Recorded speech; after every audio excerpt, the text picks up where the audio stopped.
as a collective, we're in deep contemplation in regards to our relationships at the moment, and a lot of that's manifesting through romantic desires or connections, through our families, our social life, and also our direct relationship to ourselves. What we don't often think about when it comes to this place is our relationship with spirit, or our relationship with our spirit guides. We're sort of trained to look directly into our physical life or in our physical world, and address those relationships directly from what's showing up in our physical reality.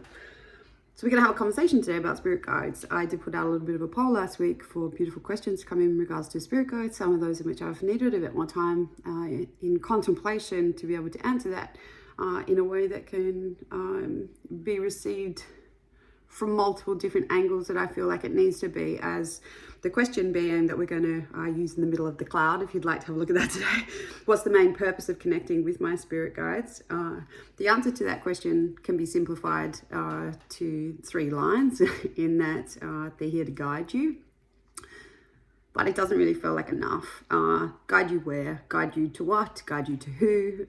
Who are your spirit guides? Why is it that they're in a position to be able to guide you? What makes their guidance more important than, say, the guidance of your heart, or the guidance even just simply from your intuition? And this is where I think this conversation can be really impactful, because it sort of depends where you are in your journey, whether you're even curious about your guides, or whether you've sort of felt signs from spirit but don't really feel that deep connection. There is always invitation to lean into these, what I would look at purely as like vibrations that come from a higher plane of existence, that can help us expand into untrod territory vibrationally, because they have been there before. So it's no different to kind of being in kindergarten and learning from your teacher, who has had all of that life experience and teaches you the basics, even if it's social skills or how to count numbers or letters or whatever it is. They have this knowledge and this insight and these resources to be able to teach you. So you learn. You're learning from your teachers in that space. Our guides can be our teachers. They embody a whole variety of different flavors, if you want to look at it that way. There's no one type of spirit guide. There are certainly sort of subcategories, and the subcategories, if you want to look at it that way, when we're looking at a little bit more personally, are sort of dependent again on what level of consciousness your guides have come from, or what vibration they're existing on, or what dimension they are from.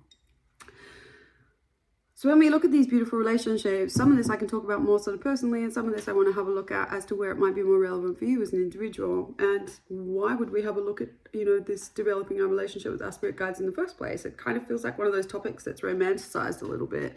When I say romanticized, I feel like there's really not a very deep understanding as to what these relationships really are, and why people are sort of struggling and feeling blocked with this is because we haven't quite, it's not just being open to our spirit guides. We don't really know how to hear them, to see them, to feel them, or like what they're even doing here. And so often what we see in the beginning is this kind of strange relationship where it's more about kind of like they're trying to get your attention, because they do work with the laws of free will.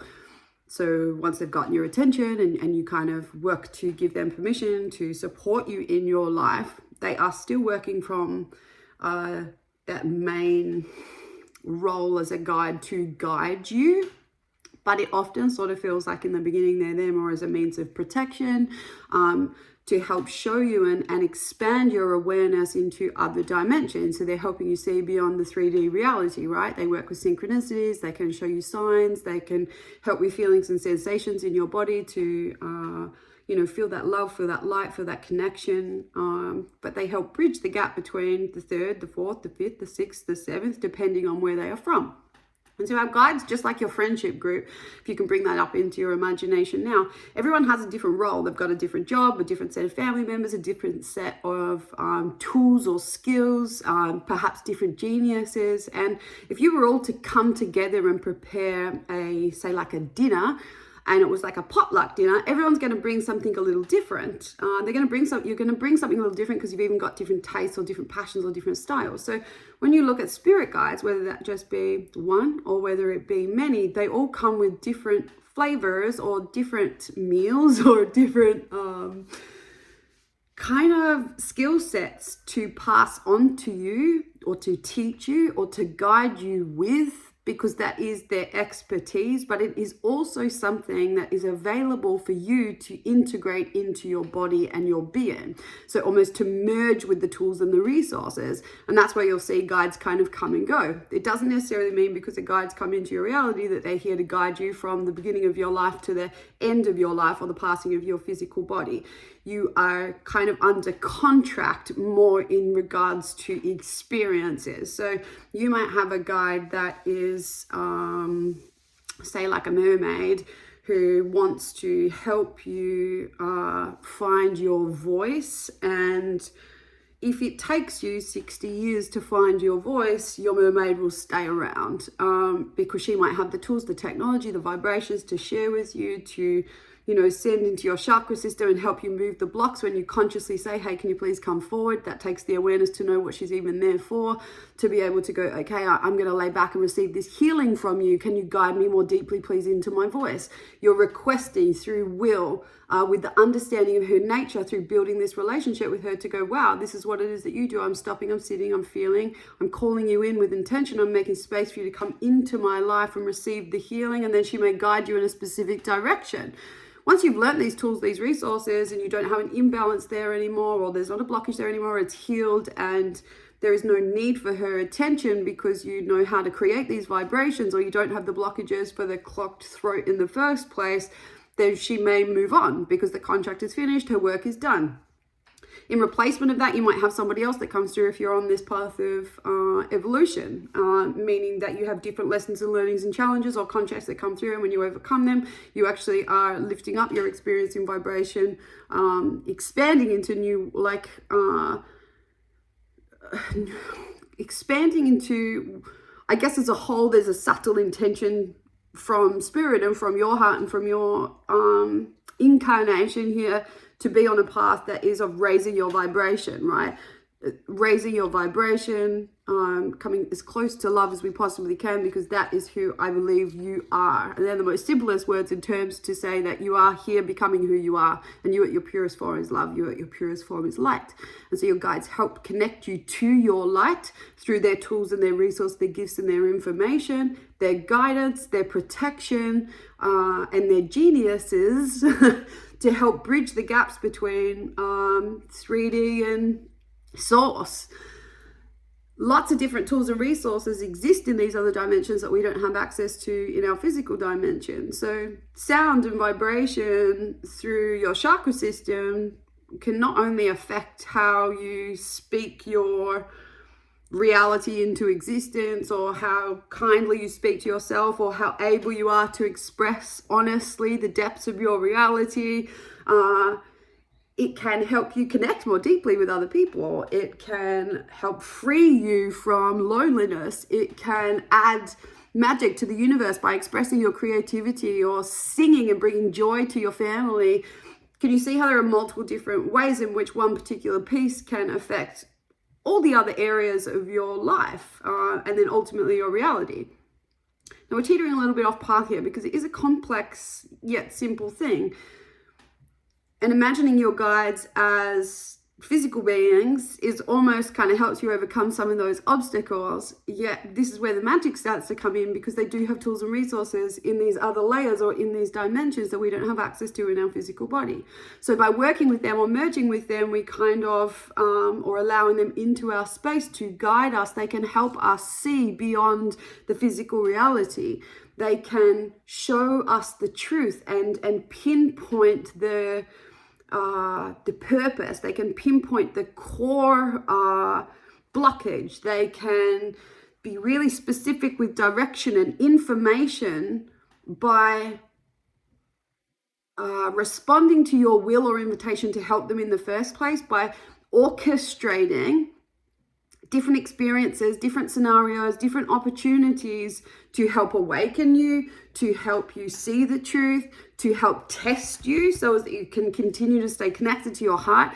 That there are multiple ways in which they are intervening in co-creation with your life through your permission to help you connect to deeper levels of who you are, by guiding you to the light, by guiding you to your own light, and to be doing that whilst you're grounded inside of your physical body.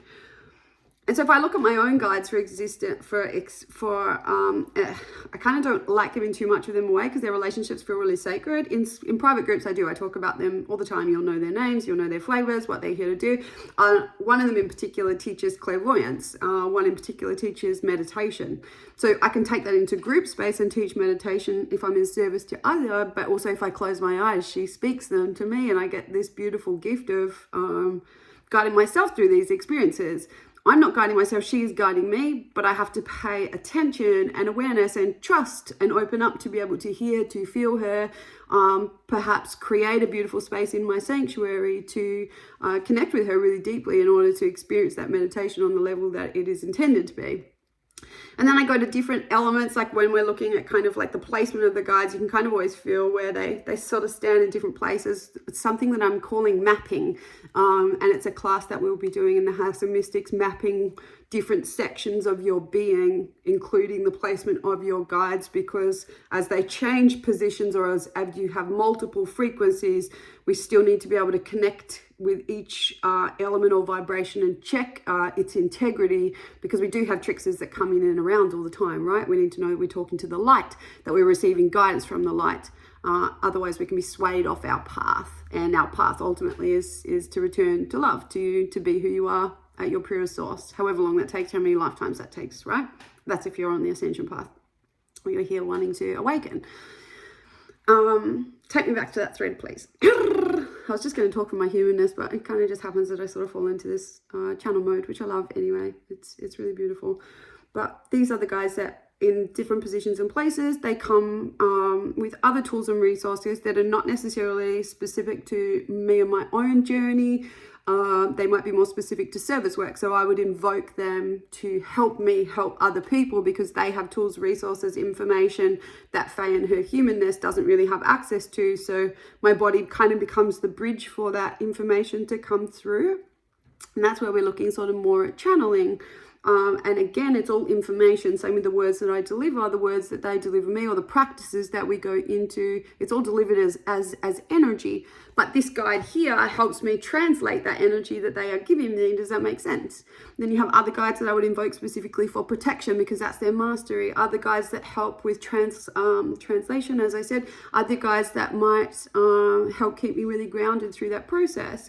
And then there are others that kind of come through with more sort of a collective purpose.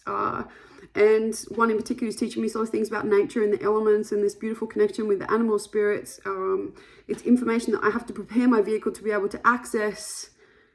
Like, I've really got to lift my vibration in order to connect with her, because she's on a plane that is often a lot higher than my conscious awareness. And so if I'm like flat or down and my vibration's really low, it's almost like she's not even in my awareness. And so these guys can help guide me to connect with her, with the support of my higher self as well, obviously, but it's all to help guide us. And sometimes guiding us is to help guide other people. It depends what you're here to do. But what I do feel is that, like, our spirit guides, ultimately we start from that place where we're listening to our intuition. It's that little nudge, just the gut feelings. And then these branches, if you can imagine, almost like a tree, for clairvoyance, for clairsentience, for claircognizance, for clairaudience, for your channel. It's like you start to create this beautiful big tree. And this beautiful big tree, as a metaphor, is kind of something that will shed its leaves, and you guys may come into that experience to teach you more information to bring into your body. But ultimately, they're kind of all an extension of who you are when we look at it from that bird's eye perspective anyway, because they are just closer to the light. And in my past, if I rewind back down my timeline, I've had guides that were not of the light. I had guides that were sabotaging my relationships and my intimate connections, because I'd made vows, oaths and promises and agreements to them in other lives that had bound me to them maritally or like sexually. So every time I was with somebody else intimately, chaos would happen and I'd sabotage this relationship because this guy would intervene because I was breaking a promise that we'd made in another reality. When I got that energy cleared, or when I managed to clear that energy or entity, I was actually left feeling really sad and lonely, because I'd had this company for forever since we'd made that contract. And so it's not that it wasn't of the light, as in but it wasn't of the light because it wasn't for my highest good. But it did serve that version of Faye for a period of time. It kept me safe. It kept me you know, kind of in a bond. So can you see, I say this because a lot of people will also have like human beings, and this is something to be really mindful of, especially people that are mediums, because they're connecting a lot with like past loved ones, who I sort of see doesn't mean because they pass our physical reality and end up in the other plane, that they necessarily are all of a sudden like, what do I want to say, like without sounding like I'm being cruel, it doesn't mean that they have overcome just because they have died the darkness that they may previously have had inside. And so the level of consciousness doesn't always shift just because the physical body has passed. We're still looking at a soul, we're still looking at the, you know, the spirit. And whilst directly those you know, like even if you wanted to look at it like a guardian angel can be something really beautiful, it can still kind of come with an agenda that feels a little close to home perhaps, or a little biased. They can be really beautiful. I see this a lot with like you know, if your mother or your father has passed and you feel their presence in your life, it can feel quite different to a guide unless you're communicating with all the time. It sort of feels like they come in with an intention to like, I'm here, you're not alone, through moments of crises, or like they'll show up on your big day, or when your babies are born, or and let their presence be known so as that it kind of can feel that space in your heart. So, you know, it's like it can be a beautiful experience and not one of grief, because you're connecting to them even if they are in the other dimensions. So it depends who you are, where you are, what level of vibration you're on, as in depending on your guides. They're also not just human beings, and like aliens, obviously, you know, I spoke of mermaids, all these, everything you can imagine exists, including sort of like extraterrestrial experiences. You've got the archangels, the ascended masters, all these other beautiful beings that live in these other dimensions that are more sort of universal, so spirits in which you would invoke. And it may be, if you have built a relationship where, say, you're calling in Archangel Michael for protection every day, that he starts to feel like one of your main guides because you're working together daily. It might be that it's someone like, you know, Sai Baba, that you call in once every 6 months because your main guide has told you there's a message there that you could connect with and use that assistance there. But we're sort of looking more at invoking deities and archangels and ascended masters that are less sort of personal or contracted to you. It's more of an invitation, if you will. So your spirit guides are here to guide you to help access your gifts, because your gifts are your lines of communication to spirit. They're your lines of communication to the other dimensions, so as that you know that you have the tools and the resources as you expand your consciousness and your awareness into these other planes of existence, that you have the tools and the resources in the mind and the heart to be able to still keep your feet in both worlds, to do so safely. Because we know when we start to, can you imagine if we all had access to like our full creatorship potential? Like seriously, like if you looked at say like source or God or love or whatever you want to call that, I don't know if love's the right word there, but like creator, say, if you had full creator ability, knowing that everything you think manifests, everything you feel instantly manifests into your life, this world would be a shit show.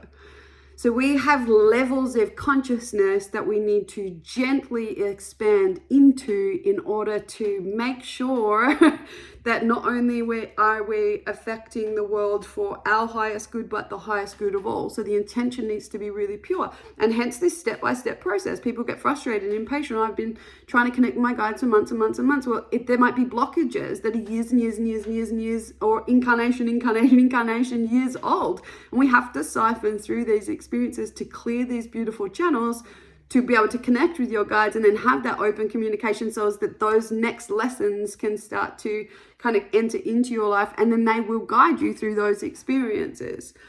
So they can be animals, they can be all sorts of different things. You can just, I have, you know, I speak with a friend, and she just sees some of her guides as just like light. They're just like light. They're not, you know, once they are sort of in these other spaces, they can morph, appear as you would like them to appear in order to make you feel comfortable. But you can ask them, show me in your natural form.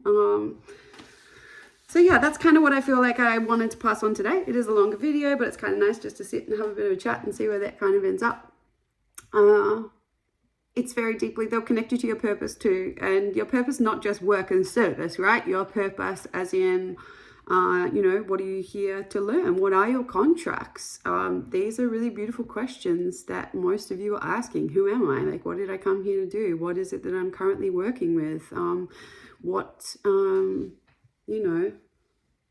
I think, and a lot of these questions, when we start to ask them about the soul or about the spirit or about purpose or like, who am I, right?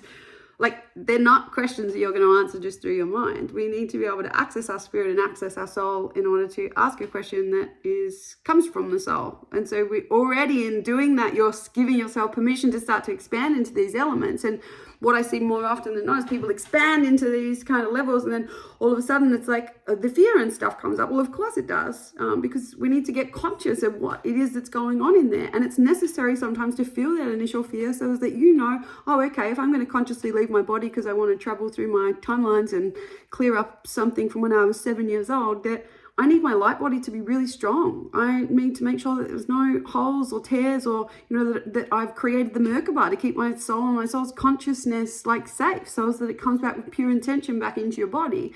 Like there's basic hygiene of like, is that yours? Is it not? Is it mine? Is it theirs? And then there's tools that need to be put in place that spirit will share with you as you learn to communicate with them, and they pass on the information so that you are tapping into your creatorship ability through their assistance, to walk you through your path. So you're never alone.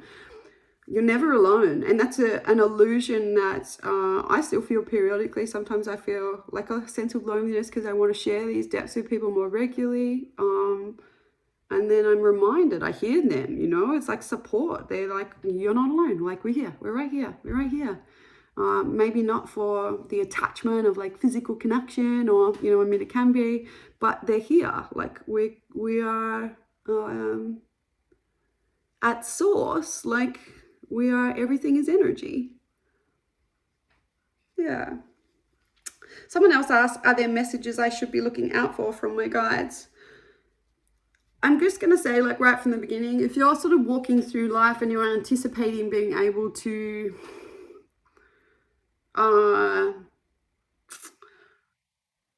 be looking out for these messages as your day unfolds, it's great, but it's also going to be really challenging. Just like if you decided one day, okay, I'm just going to start listening to all of my thoughts and I'm going to practice just being the observer, and you wake up and you do your morning routine, you get your coffee, you walk your dogs, whatever it is, but you will find 5 minutes into that intention, if you haven't practiced this in a place like meditation where you're really consciously bringing this practice to life and making it a muscle that can be flexed strong enough that it's now a part of your life and you're aware of it as you walk through your day, that it's really hard. You'll forget it in 2 minutes time. And then 2 hours later, you might be like, oh shit, that's right, I was doing this, because it's not grown in momentum. And so what we do in ritual, what we do in the inner work that we do, like it starts to take place in the outer environment. But if you're looking at for your outer environment in order to strengthen your inner environment, there's only so far that you will go. And there's only so many signs that your guides can give you in your environment anyway.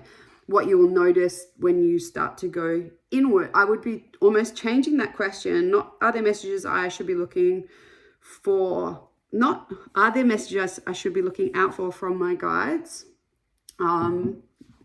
Not out there, look in there, because they're going to communicate more so in the beginning through feelings and sensations, even just temperatures or different niggles.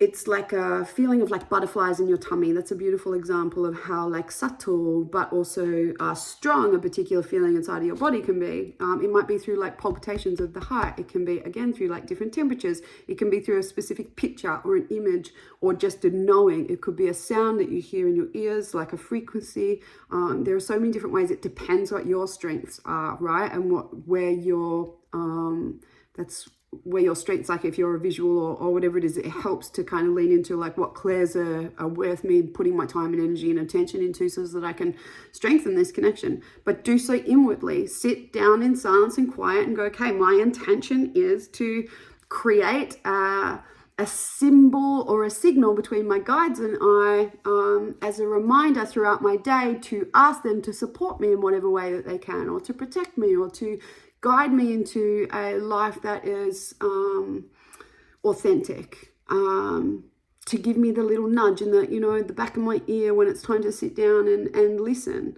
And then we've got to follow through. Like, it's not just handed to us. It's not just handed to us. It happens. If it is like stripped overnight, like it was for me, it's extremely traumatizing, completely overwhelming. It's why I went into madness and had to find myself back. Like, I had to go all the way up. Like, I was gazillion times more psychic than I am now back then. I stood on the corner of the street predicting every number plate that was coming around before it did. And I was just like baffled, totally out of my mind, terrified, unprotected, and didn't have the tools and the resources to be able to navigate through those other dimensions in peace, in love, right? And so all sorts of shit can get in, and then it becomes confusing, and it's not worth it. So what happens is then you drop down right back to the base, and then still, like, you've got to learn the tools and the resources to expand sustainably. Anyway, I'm kind of rambling, but I'd be looking for signs inside. You can set something up with them as well. So say it's like, okay, show me visually a rainbow every time you're around, and then I'll stop and I'll pause. But you're going to find that communication inside, again, not always affecting your physical reality. I don't experience a lot of that, like, what do you call it? Poltergeist side, I don't know, there's a word for like ghost activity. I don't experience a lot of that anymore because my guides wouldn't communicate with me in that way, because it wouldn't be fair. They're not here to frighten me, and we do sometimes need to put boundaries with spirit if these sorts of things are happening and it's creating fear inside of your body, instead of like an invitation to like move into peace.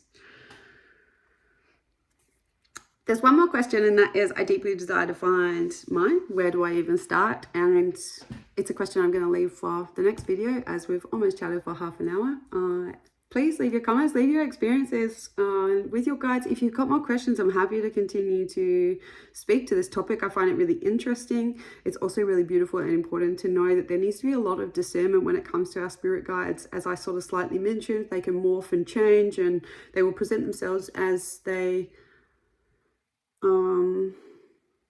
can morph and change their energy. So it's really important that we follow those rules when it comes to universal law, to check the frequency of the energies that we are communicating with, including our guides, right? Because all of that works to awaken us anyway. If there's like an interference of the left lump energy around in your field, well, great, it's probably served you until now. But if you have the awareness and you have the niggle, like you want to get rid of that because you want more light in your life, or you want a different kind of a guide because you're intending to connect to your heart, then those sorts of things start to take place. You do have the ability to be able to affect these pieces. In the House of Mystics, we obviously have a huge focus on developing your spiritual gifts. So clairvoyance, clairsentience, clairaudience, all these other pieces, we grow these and strengthen them until we're safe at the point where we have the discernment to be able to then invoke spirit guides, different deities, connect with and check the source of their vibration through safe practices that are very effective. And not only that, you start to kind of build a relationship where you don't need me as a teacher. You've got your higher self there as well. This is a relationship that will always be your best teacher, not me.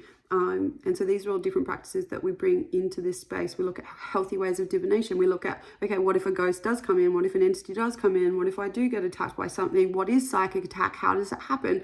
And how do I clear my own field up? When is it necessary to get support externally? Who would those peoples be that we can trust?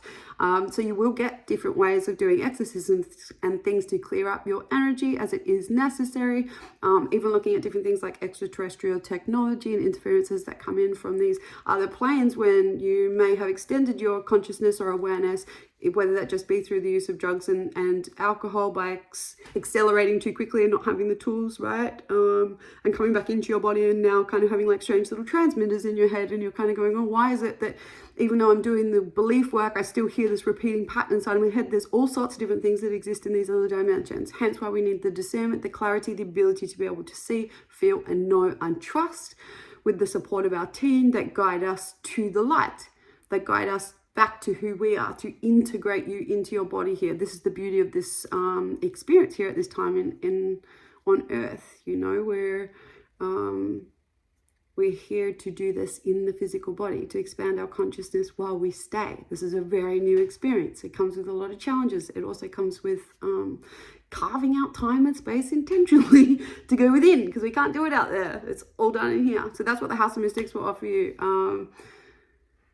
A relationship with your spirit guides as an opportunity. Again, you can get out the other side of that and go, cool, I know all the tools and techniques. Is this something I really want? Maybe, maybe not. Not everybody wants to wake up. Not everybody wants to see. Not everybody wants that support. Not everyone wants to be in the light.